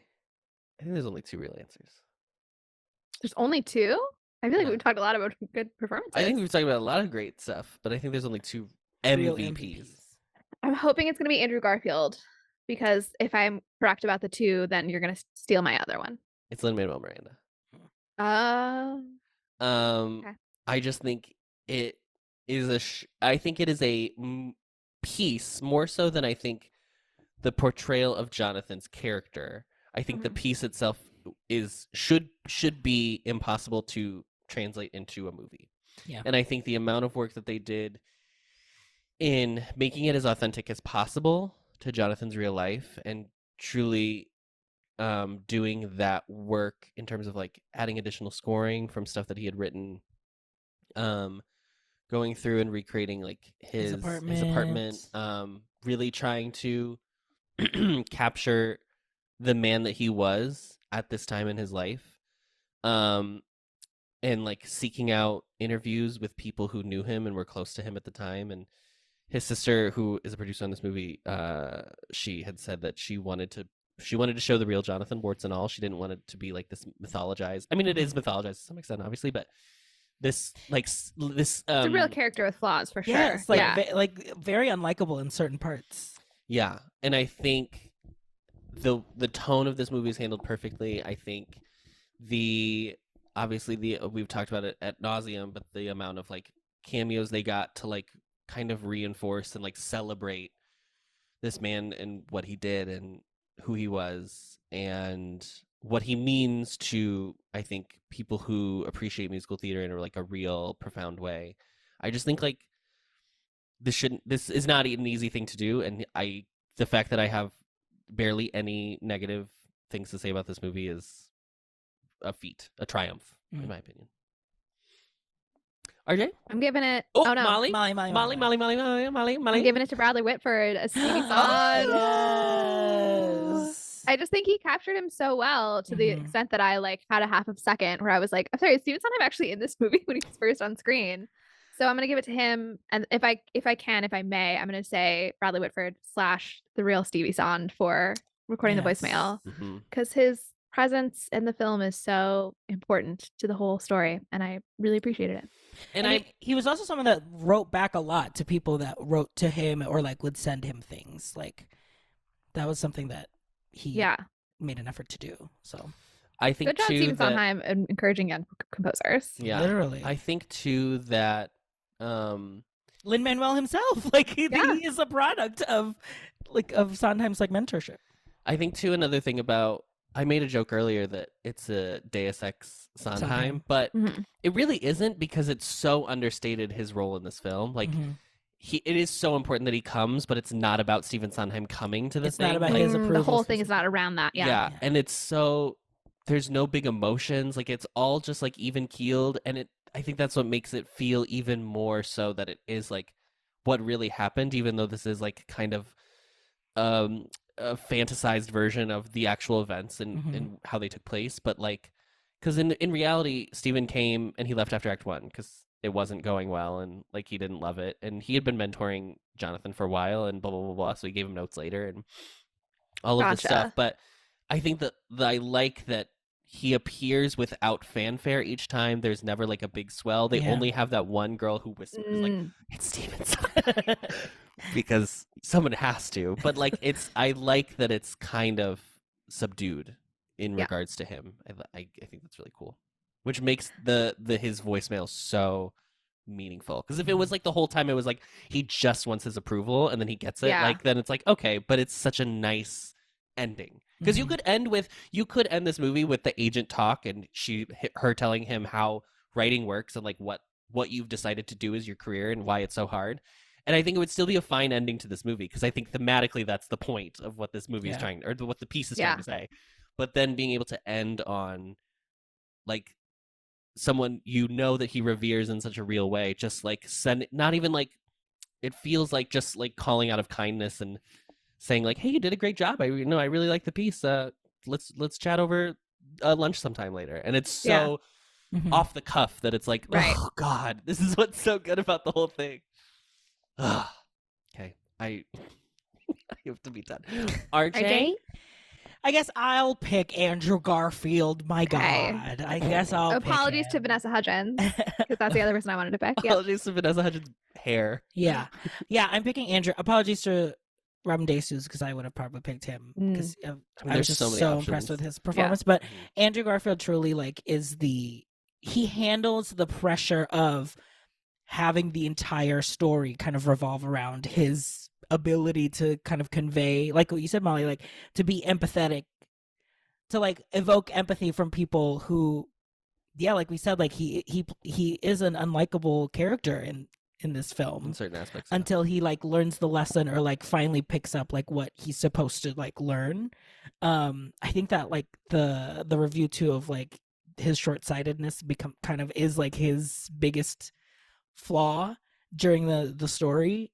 He handles it in such a way where I'm still rooting for him. Like even though that him and Susan, him trying to push away the conversation of like wanting to move was so painful, obviously for Susan, there is still a part of me when I was watching it, I was like, like I almost like I want him to just get through this workshop and then everything will be fine. Like, like he just plays those stakes really well, that he like definitely deserves all the accolades that he received. I don't know. I was kind of like, conversation doesn't take that much of your time. That's I true. was I not did like that sympathetic to line. I did like that line of Susan being like, "Are you gonna write the song in the next 10 minutes?" No, Yeah. let's talk about this. Obviously, a reference to the next 10 minutes. 10 minutes. I also just like, again, going back to that argument, I like that this movie and the screenplay, you can see the point of either character. Yeah. You can have whichever side you obviously agree with more, and obviously I would probably agree with Susan more, but like you can understand also why he is so freaked out, because it is like the thing that he thinks he's running out of time about. Yeah. I just think that's like, And I also they don't make I her like a understand- shrew, which they Yes, very easily much so. Could would easily, do. yeah. I think that that's true. I also do think that like I interpret it as like he knows that the conversation is going to have to end with them breaking up, and he just doesn't want that to Yes, happen. Yeah. So I think I sympathize with it more from that perspective. Like he's being illogical because he doesn't want to face what that conversation is going to Gonna mean. end He up kind of to. knows how it's going to end. But in terms of the like, oh, like Susan, like why don't you just let him get through the workshop? But like I did not have any emotion of No, that. no, at yeah, all. yeah. No, I agree. I also like that her whole thing is like, I actually just wanted you to tell me to stay, but you also Yeah. understand why he would never, like, he's a Dude, person Right. who He's a wants person you who to find your art. Yeah. Yeah. There is So we good. didn't get to talk about Susan that much, but I liked that this storyline basically kind of enlightens a lot of just relationships end when you're in your 30s. Like relationships like run its course, and like I know for me personally that like that was a hard lesson. Because I'm not gonna say for Adam, because I know it was for Adam. What are you gonna say? What are you trying to tell me on the spot today, RJ? That sometimes relationships just have to come to an Fizzle, end they and peter out. fizzle. Very No, but, uncomfortable like, being the- here right now. No, but like that's something that like when you learn when you grow up, it's like, oh, like yeah, certain relationships just like serve its purpose. When And I relationships do are like hard the to fact that maintain. you said that relationships fizzle in their 30s as if it's the only decade in which that happens. I know, but I feel like it's Well, we don't know about the future, Molly. We haven't gotten to our 40s yet, so we don't know. I do feel like there is a level of maturity when you turn 30, or like in your late 20s The to late type 30s. of breakup, for Yes, sure. I that, feel like people have a lot of breakups in their 20s Yes. usually, and a lot of them are relationships fizzling. But yes, I do know. it's that nuance of like the relationship being like we are just different people now than when we first started our relationship, that we want different things now, and it's okay. And we have to make like big decisions about like what am I Yeah. really going to do with my career, and Yeah. that sometimes means it's in conflict with the relationship. Yeah. Because I just also like that the characters reflect different people in the industry. Like for her, it's like Mhm. I could have been a performer, but something happened. I got injured, and so now I have to like just think about it in a different way. And I don't know if she like loves to teach, but it's like a way for her to be like, I can still dance if I do this. I love that in my reading of different people that this is like based on. Susan and Michael aren't real actual people. They're based on different Yeah, people. Yeah. And the girl he was dating at the time, who has taught is a dancer, and she has said that her biggest problem with Tick Tick Boom, and this is just overall in general, she doesn't like dislike it, but she says that her problem with the characterization of the character that is representative of her is that Susan, it feels like Susan doesn't understand that the idea of running out of time. And she was like, for me as a dancer, I my was body can more only do- cognizant of the yeah. fact that I was running out of time constantly. Mm. And I Yeah. thought that was something interesting that I think is maybe my only criticism of this movie. Yeah, it does seem like a flaw now that you pointed out, because Yeah. it's an obvious thing that she would Yeah. understand that. Of Yeah. course. But I couldn't tell how old Susan was either. Do you know what I mean? Oh, I assume she was roughly the same age as Jonathan, She but could be, but she could also be like 25 in I my think mind. in the Like, I was film, like, in the film version, she definitely read a lot younger. well, she read a lot younger but than. I don't think Andrew she reads Garfield. this Than like Andrew I don't Garfield. think she's like yeah. I don't think she's like 22 20, though. yeah, she's and not like I a think fresh even graduate. Yeah. if you're 25 as a dancer, you're not like at the precipice of risks of injury and stuff like that, but like you're still, I think like all dancers, even from a pretty young age, know that they have a limited time span, right? Yeah. So like Yeah. But they're athletes. yeah, I think yeah. Yeah. Well, obviously we weren't done talking about the film when we transitioned into MVP, but I'm gonna transition us into the closer anyway. Since the musical today was about someone who really wanted the sort of to make his mark on the realm of musical theater, My closer is, if you could steal one musical and magically become the person who is smart enough to write it, which one would you pick?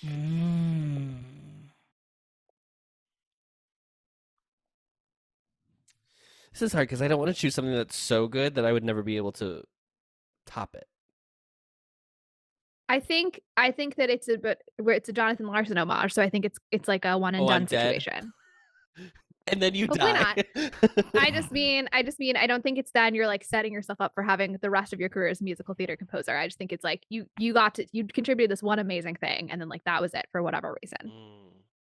Okay. I think it's got to be Bad Cinderella. Just kidding. I'm your bad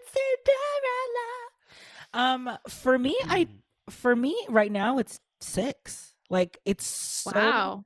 High praise. it's so like fresh and new and like feels like aligns to what I love, which is like direct address pop music. Like kind of digging deep into like a narrative that you may not have known. I don't know. I just a 60-minute show. Like just those things that I felt like it became such a, although it didn't like, get too big like acclaim in like the Tonys or whatever. But like I feel like is one of the contemporary musicals that like is more well received than like. It's so funny because the thing that I most associate with it is that actress who got into some hot water for the interview she gave, and she like specifically used the example of being in 6 as like I wouldn't give 100% to be in 6. You are Remember thinking what of I'm talking about? That's 1776. 1776. That's what she was in, but I thought she used 6 as an example of another thing that she wouldn't. Oh, She I wouldn't don't give know. her full self. But I mean, like, it's it's 60 minutes. It's a concert every, like, it's not like they're not doing like. You don't have to justify it because Molly That's pushed great. back. No, I actually don't know 6. She just likes so to that's what argue I'm by saying nature. is I don't It's know. okay. I think I don't know how good it is. It feels like it feels the most like if I were to actually write a musical like right now, 6 is the closest thing that I feel like a concept that I would like kind of go for of like it's a bit that it's like a concert and you kind of reveal a story through it. And also the music slaps. So Yeah. Music is so good. it's like just great pop music. so good. But like still tells like a story with the songs. It's so good. Adam? I'm gonna choose The Drowsy Chaperone. Oh, that's also a great one. Because I think it is probably the closest to my sense of humor in a musical. And it's a musical that is about loving old musicals and how much joy like former musicals can bring you still, even if you know that they're not perfect. So it's the thing that feels the most like me. So I think that's why I chose it. Molly? I'm going to give a couple honorable mentions to my favorite musicals and my favorite composers, which are Company and Into the Woods from Stevie Yes, Sondheim. absolute. But I feel like it's kind of hard to divorce a Stephen Sondheim musical from Stephen. Like it would be weird that he like existed, but I also wrote one of his musicals. Also Parade, but it'd be weird if I, a non-Jewish person, wrote Parade. Parade is so good. The Old Red Hills of Home is just like your heart I know. just can't. Okay, It's so good. and I'm gonna challenge myself to do a little bit of a curveball, and I'm gonna say Ragtime. Ooh. Also a musical that I love, and I think is in terms Also of the about like. Jewish people. Well, yeah, a factor in it. Are they? I don't know. I don't think they're Jewish. The immigrant characters. Yes, they are. Okay. I can't remember now. I'll believe you that they're Jewish, but I think is less central to the story than it is. Sure, in Parade. sure. Yeah, that's true. I think that if it's like I just want to get credit for like I was smart enough to write it, the way that Ragtime is a novel, and I have read the novel actually. It's not like somebody invented that concept, but like the way that it so deftly weaves together this historical fiction and makes you still care about the characters in it. Like it strikes that really nice balance of being like not too heady and not too just sentimental. So I think I would like to have credit for having written Parade. My mom will love that. Sorry, pick, not Parade. Molly, Ragtime. because Damn, my mom loves Ragtime. She saw like I think a community theater production of it in Boston. She won't like my pick because she would just hate if Ragtime were written by me. No, I said she will love your pick. Oh, she will love my father. Yeah. Like That's sacred to her, and you cannot say No, that you want to write it. I think she'll be very tickled to hear that you chose it. I want there to be a movie so we can talk about Ragtime the movie. Yeah. I think that there So rights. is. I think the rights are out. Yeah. Hold on. I just have this memory that like the woman who's like the mom in Downton Abbey was the Oh. was Evelyn Nesbit, but maybe she was it on Broadway. Cora. There's a 1981 film. Oh, but based on the novel. Based on the novel, not probably. based on the musical. Yeah. Yeah, absolutely. I also went to grad school with somebody who was in like I think the original Broadway cast of it, or was it Wow. a Oh, national tour wow. or something? Yeah.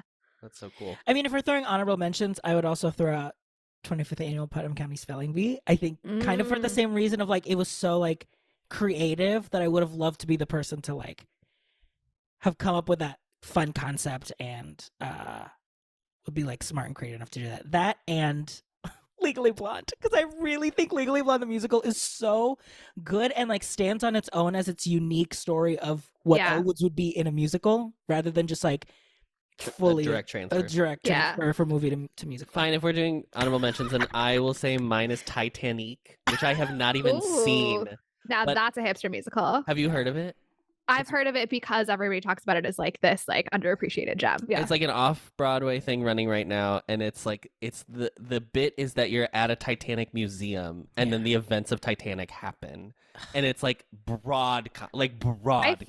I feel pretty strongly that it ran at Stage 76 or one of those when we like right. Oh, but see, you left, so you don't remember this. But I feel pretty strongly that like in the year after graduation in Chicago, There was it, a like, little ran in one of run. those little spaces, Okay. and it was like people didn't like it, but then a couple people were like, I don't know, I kind of did like it though, and so I think it had a Chicago like history in there. Yeah. I love that broad comedy is back. Like we're appreciating it Yes. a lot more because I think it's the TikTok, just like stupid TikTok humor. I think has helped. Gen Z humor. Yeah, Be more stupid, everyone. yeah. Well, this has been all of our thoughts on what is Tick, this tick, called? boom. Tick Tick Boom. Tick tick boom. I did start the pod today beforehand telling the boys that I wanted to speedrun the podcast, and look how well I did with that.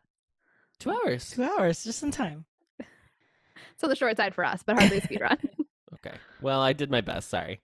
All right. No, I'm saying that I did a bad job. Like I kept getting into tangents as well. There was just too many things to unearth. Well, thank you, Molly. Thank you, RJ. Thank you, Adam. You're welcome. RJ, take us out on one of the songs that you know. Cages or wings, which do you prefer? Ask the birds. Fear or love, baby, don't say the answer. Actions speak louder than words. Thank you for listening to the best revival of a podcast, Showgays. You can find us on social media. Adam is at Adam Noecker on Twitter. RJ is at RJ Food Rocks on Instagram. And Molly is at Molly Matiny on Instagram. This episode was edited and mixed by Adam Noecker. This has been an Ampliverse production. You can find our show page and more information at theampliverse.com. If you'd like to send us your own takes on the movie we just watched, reach out to us via email and we might read it aloud on the show. Our email is showgaysmoviemusical@gmail.com. Don't forget to follow us on Apple Podcasts or wherever you find your podcasts. And as always, rate, review, and subscribe to help others find the show. And now, as always, the show must go on, so stick around to hear what we're going to be watching next episode.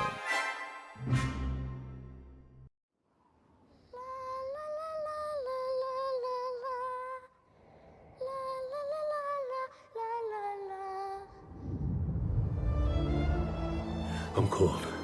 Would you let me stay here for tonight? I know who you are. You're Jean Valjean.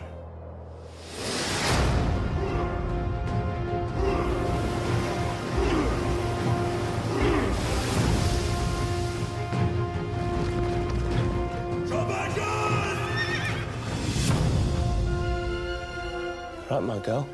On your way. In a dream, my life would be. Help me, please, I have a child. So different from this, how I'm living. So never know from what it seems. Where is your child? No life has killed the dream. One day more. Is it? Another day, another destiny. Hamza. It's never-ending road to Calvary. Where's the child, Cosette? Tomorrow you'll be worlds away. Who was that girl? Cosette. And yet with you my world has started. But he never saw me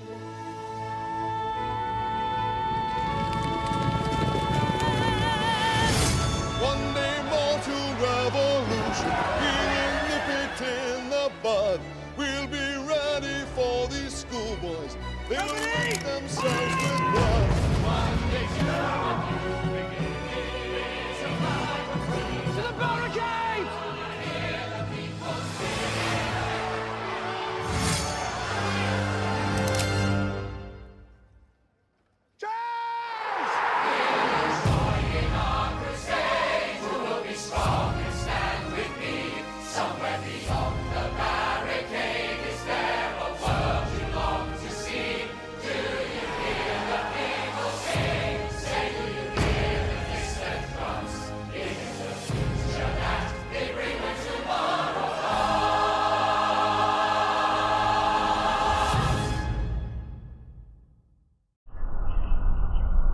Discovering voices, building worlds.